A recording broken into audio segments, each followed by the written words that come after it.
여러분 안녕하세요. 롱장입니다. 요 관련된 기사는 처음 말씀드려 보는데요. 저는 지금부터는 좀 신경 쓸 부분에 포함되지 않나라는 생각이 들었습니다. 한번 같이 보도록 하겠습니다. 시청하시기 전에 구독하기, 좋아요, 멤버십 부탁드리고요. 멤버십은 매주 토요일 라이브를 진행하고 있습니다. 건설업계 원자재값 고금리 미분양 3중고에 돈줄까지 막힐라. 증권사 등 금융사 브릿지론 등 리스크 관리 나서 수익성 떨어지는 지방 수도권 외곽지 대출 안 된다. 자금 조달 부담 탓 공급 확대 어려울 수도 있다. 요약하자면 건설 쪽도 대출이 좀 어려워질 수 있다는 거예요. 이쪽 시행할 때는 주로 PF 대출을 많이 쓰는데 그게 증권사도 많이 쓰거든요. 일반 대출이랑 좀 달라요. 지금도 시행사 쪽에서 만약에 PF 대출 쓰면은 7%에서 8% 이상, 좀 비싼 데 가면 11% 정도 받습니다. 그러니까 정해진 기간 내에 프로젝트를 잘 못 끝내면은 거의 도산을 하죠. 그래서 시행하다가 망하는 분들이 많이 나와요. 왜냐면 레버리지를 많이 쓰게 돼 있거든요. 레버리지를 얼마나 쓰냐에 따라서 수익률이 바꾸고 레버리지를 얼마나 쓰냐에 따라서 내가 이 사업을 가져올 수 있냐 없냐가 나뉘기 때문에 거의 다 쓴다고 생각하시면 되고요. 진짜 현금 부자인 분들은 조금밖에 안 쓰죠. 그런 분들은 이제 무지막지하죠. 그냥 버텨버리는 건데 가끔 이런 거 있으시잖아요. 길 가다가 어떤 공사를 하다가 지산이나 뭔가 건물을 짓다가 중간에 멈춘 거예요. 근데 몇 년이 지나도 가만히 있다가 부동산 화랑기가 되니까 끝을 내는 현장이 있잖아요. 그 회사가 돈이 많은 거예요. 그냥 버틴 거예요. 어쩔 수 없으니까. 그런데 만약에 PF 대출을 받았더라면 버티기 어려워. 왜냐면 중간에 회수를 해버리거든요. 지금 그 얘기가 나오고 있는 거예요. 그러니까 개발 사업의 수익성이 떨어지게 되면은 불안하잖아요. 얘네가 PF 대출을 일으킬 때 심사 평가를 할 때 뭐가 들어가냐면 이 사업의 사업성이 들어가요. 아, 이거 우리가 돈 빌려주면은 얘네가 사업을 해서 돈을 많이 벌겠다. 빨리 끝나겠다. 뭐 분양이 잘 되겠다. 이러면은 돈 빌려주고 이자 잘 받다가 원금 회수하면 되니까 이거 문제가 없다. 빨리 대출해 주자가 되는 거고 이게 돈을 빌려달라고는 하는데 사업성이 별로예요. 그리고 뭔가 위험해 보여요. 그리고 부동산 경기가 안 좋아 보여요. 그러면은 나중에 원금을 회수 못하는 리스크가 늘어나잖아요. 얘네가 파산하면 그만이지만 물론 얘네 입장에서 안 그렇지만 증권사나 아니면 돈을 갖고 있는 입장에선 얘네가 망해도 우리한테만 영향을 안 오면 되는데 그렇게 되면 원금 회수를 못 하잖아요. 그러니까 안 해준단 말이에요. 근데 지금 이미 대출이 나가는 곳들조차도 지금 부동산 시장이 흔들리면서 수급이 바뀌면서 뭔가 불안한 점이 생기는 개발 현장은 이게 나중에 만기 연장이 안 될 수도 있다는 거거든요. 그럼 이렇게 되면 어떻게 되냐면 일단 시행하는 입장에서는 사업을 줄일 수밖에 없어요. 늘릴 수는 없어요. 진짜 우량한 회사거나 정말 확실한 현장을 가지고 있는 곳이 아니면은 늘릴 수가 없고 사실 알게 모르게 지금 몸을 좀 사리긴 합니다.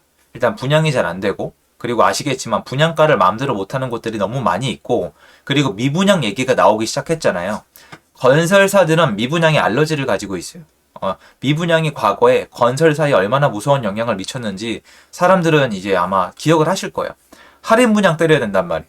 30% 할인 분양하고 나면은 이게 주로 많은 분들이 좀 오해하시는 게 저도 옛날에 그랬거든요. 어떤 현장을 맡아서 뭔가 하나 지어내면은 한 50% 남겨먹는 줄 알았어요. 한 200억짜리 현장이면 100억 남기고 2천억짜리 공사면 한 1000억 남기고 거기서 좀 쓸 거 쓰겠죠. 근데 그게 아니라 주변에 물어보면 한 목표 수익 금액이 8%에서 15% 사이로 잡더라고요. 8%에서 15%. 전체 이 시공비에서. 그러니까 사실 크지 않은 건데 이게 까딱 잘못하면 수익률이 안 나와버리거든요. 15% 남기면 이제 대박 난 거고. 근데 만약에 이게 사업성이 떨어지게 되면 몸을 살릴 수밖에 없잖아요. 그런 내용이 나오고 있는데 제가 뭘 말씀드리고 싶은 거냐면 지금 시장에 대해서 제가 생각하기론 정부는 지금 시장이 전 마음에 들어 하는 것 같거든요. 왜냐면 기사를 봐도 그렇고 지금 정부에서 사실 이거저거 하긴 했거든요. 뭐 예를 들어서 제초안도 완화시켜줬고 종부세도 완화시켜준다 그랬고 그러니까 세금 이거저거 바꿨고 양도세 중과 유예도 했고 규제 지역도 줄였고 어쨌건 얘기할 건 많아요. 한 거 되게 많거든요. 근데 사실상 시장에 참여하는 사람 입장에서는 양도세 중과 유예 외에는 사실 느껴지는 게 별로 없어요. 물론 일시적 1가구 2주택 기간 늘린 것도 좀 포함이 되고 뭐 상생 임대인 얘기도 나왔지만 뭔가 많이 한 것 같은데 시장에 영향을 미치기엔 되게 약한 게 뭐냐면 지난 5년 동안 지금 시장에 묶여있는 규제들이 굉장히 굵직하게 연속적으로 땅땅땅땅 나온 건데 그 강도에 비해서는 매우 약한 거거든요. 근데 지금 시장이 안정돼 보이기 때문에 정부는 만족을 하고 있기 때문에 무슨 문제가 나왔을 때 적극적으로 해결할 가능성이 저는 높지 않다고 봐요. 그러면 앞으로 시장 참여자들이 별도로 우리의 의견을 가져야 되는 건데 이거를 보면 일단 써져 있는 건 뭐냐면 앞으로 주택 공급도 줄어든다거든요. 공급이 어려워요, 여러분. 실제로 어렵기 때문에 건설사가 돈을 잘 못 버는 구조로 갖고 있기 때문에 공급을 줄일 수밖에 없어요. 당장에 올해 봐도 서울의 공급량이 되게 적잖아요. 그러니까 제가 하고 싶은 얘기가 여기에 섞여 있는 거예요. 많은 분들이 공급 중요하다. 수요와 공급이 중요하다. 그리고 공급이 부족하기 때문에 전 정권에서 3기 신도시까지 만든 거고 현 정권에서 확정은 아니지만 4기 신도시 비슷한 것들을 만들어 나가겠다고 발표를 한 거야. 250만 원 플러스 알파잖아요. 그러면 주택이 부족하거나 부족하지 않다 하더라도 지속적으로 공급이 필요하다는 걸 인정한 건데 올해 서울의 공급이 부족하거든요. 근데 사람들은 서울의 공급이 부족하다는 얘기를 더 이상 아무도 안 해요. 왜 그러냐면 지금 시장이 경직돼 있기 때문에 하락한다고 생각하기 때문이에요. 하락하는 단지들이 눈에 보이고 그 거래가 시세를 만들어가고 있기 때문에 그렇게 보이거든요. 그러면 사람들은 더 이상 이 부분에 신경을 쓰지 않아요. 건설사가 PF 대출을 만기 연장이 안 되던 사업장을 줄이던 공급을 하던 말던 올해 서울 공급량이 그렇게 적은데도 괜찮은 걸 봤기 때문에 앞으로 공급량에 대해서 점점 더 신경을 안 쓸 거예요. 근데 전 신경을 쓰거든요. 근데 이런 것들이 나오기 시작하면 어떻게 되냐면 중간에 점점점 가다가 까딱 잘못하면 무너지는 사업 현장이 나와요. 돈이 얼마나 중요하냐면 둔촌주공 사태도 결국 돈이거든요. 그러면 여기 보셨을 때 지방이나 아니면 수도권이나 아니면 소규모 건설사의 사업성이 다소 떨어지는 곳들은 대출이 안 일어날 뿐만 아니라 중간에 만기가 한번 꺾였을 때 만기 연장이 안 되게 되면 그 사업 현장 딴 데 인수 안 당하면 그냥 스톱이 되는 거거든요. 그러니까 앞으로 제가 봤을 때 이렇게 보세요. 공급 과잉이 나타나 있는 지방에서는 자금 조달의 어려움을 겪는 시행사들이 나오고 있다는 거예요. 무슨 말이냐면 돈 못 빌리니까 주택 공급도 안 되고 상가 공급도 안 된다는 거거든요. 근데 이게 지속이 되면은 정말 공급이 본격적으로 줄어들 거예요. 먼 미래에 언젠가. 근데 여러분 이게 이 시간차가 되게 잔인한 게 지금부터 이런 현상이 일어나면은 공급이 3년 후에 공급부터 줄어드는 거거든요. 항상 지금 당장이 아니에요. 제가 저번에 말씀드렸잖아요. 2024년도에 만약에 1기 신도시 마스터 플랜이 나오면은 현 정권 내에서는 1기 신도시에 손댈 게 거의 없다고. 물론 마스터 플랜도 중요하겠지만 어쨌건 간에 그렇습니다. 지금부터 이런 현상이 일어나게 되면은 본격적으로 공급이 줄어드는 거는 지방이고 수도권이고 사업성이 떨어지는 거 그걸 기준을 떠나서 3년 후부터예요. 근데 이거 지금부터 보셔야 되거든요. 인허가가 줄어들거나 사업성이 줄어들거나 대출이 안 나오거나 이거 굉장히 중요한데 건설사에서 진짜 많이 보는 게 뭐냐면은 이거예요. 대출이 되냐 안 되냐. 그러니까 제일 예민하게 구는 게 시행하는 사람이랑 그리고 이제 대출해주는 사람인데 이 두 곳에서 수도권이나 경기도 외곽은 좀 어렵다고 보기 시작한 거예요. 왜 그러냐면 부동산 경기가 굳어가기 때문이에요. 이대로 쭉 가면 제가 말씀드렸던 내용들이 하나 둘씩 나올 건데 지금 당장 나온다는 뜻은 아니에요.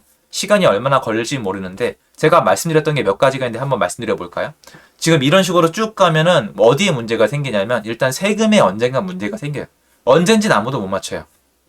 국가 세금이 안 들어오고 특히 취득세가 안 들어오면은 지방자치단지에서 언젠가 문제가 됩니다. 요거 문제 나올 거라고 말씀을 드렸고 그리고 분양가 상한제를 안 풀어주면은 언젠가는 이 어떤 건설 현장에서 문제가 일어날 거라고 말씀드렸잖아요. 못 짓는다 아니면 나중에 짓겠다. 우리는 여기 두 곳 뒀다가 짓겠다. 이런 현장이 나올 거라고 했는데 둔촌 주공에서 문제가 나왔고 대출 금리나 대출 자체를 자꾸 건들면은 개발 사업에 지장이 있을 거라고 말씀을 드렸거든요. 그런 현장이 조금씩 나오고 있는 거예요. 이게 뭐 맞다 틀리다 얘기는 못 할 것 같아요. 지금 상황에서는 만약에 지금 시장이 안정돼 있다고 생각하시면 제가 여러 번 말씀드렸지만 지금 시장이 안정됐다? 그러면은 지난 5년 동안 문재인 정권에서 쌓아 올린 업적이 빛을 발하는 거예요. 전 요거 인정해요. 5년 동안 욕을 많이 먹긴 했지만 여러 가지 정말 임대차 3법도 정말 이슈가 많았지만 결국 고군분투한 끝에 2022년도에 부동산 시장 안정을 만들어낸 거니까 더 이상 터치할 게 없는 거야. 그리고 지금 이게 시장의 안정이라면 앞으로의 정권은 문재인 정권에 내내 감사해야 됩니다. 정치 얘기하는 게 아니라 부동산 시장의 안정을 찾는 방법을 5년이란 진통 시간을 거쳐서 드디어 발견해낸 거예요. 이대로 가면 돼요. 세금 이대로 두고 규제 그대로 두고 대출 안 해주고 요대로 계속 가면 됩니다. 그리고 건설사는 더 이상 이제 짓는 속도가 줄어들거나 굉장히 조금만 짓거나 싼 것만 지을 거거든요. 그대로 쭉 가면 되는 거예요. 그래서 저도 지켜보고 있습니다. 근데 저는 이건 아니라고 생각하는데 맞다고 생각하는 분들이 많고 여기서 막 30% 50% 더 빠진다는 분들도 있기 때문에 시장을 지켜보는 건 맞는데 요것도 나왔습니다. 제가 말한 것 중에 지금 세금 안 거쳐서 문제 생기는 것 빼곤 다 나온 거거든요. 둔촌주공이나 이건 제가 시행을 하기 때문에 이미 알고 있던 부분이고요. 왜냐면 또 가뜩이나 금리가 높은데 또 시간이 지나면 언젠가 지방에서 어떤 이 지자체에서 세금이 거치지 않는다는 얘기도 나올 거거든요. 그게 겹치고 겹치면 언젠가부터 공급이 안 될 거예요. 그러면 그때 가서는 또 어떻게 할 겁니까? 그러니까 지금 국가 정부 측에서도 그리고 참여자 입장에서도 지금 시장에 대해서 어떻게 판단하느냐가 되게 중요한데 저는 이게 안정화, 하락, 이 시장이라고 생각하지 않아요. 그 이유에 대해서는 충분히 많이 말씀을 드렸고 여러분 생각은 어떨지 그리고 이런 게 앞으로 하나씩 나올 건데 어떻게 생각하냐에 따라서 다른 거예요. 제가 봤을 때는 야 이건 나중에 공급이 줄어들 텐데 어떡하냐. 이대로 가다가 수급이 안 맞아서 다시 문제가 됐을 때 이게 문제가 더 가속화될 텐데 어떡하냐라는 생각이 들 테고 지금 시장이 안정화돼 있다. 이대로만 하면 된다라고 생각하는 분들은 이것도 사실은 신경 쓸 필요가 없어요.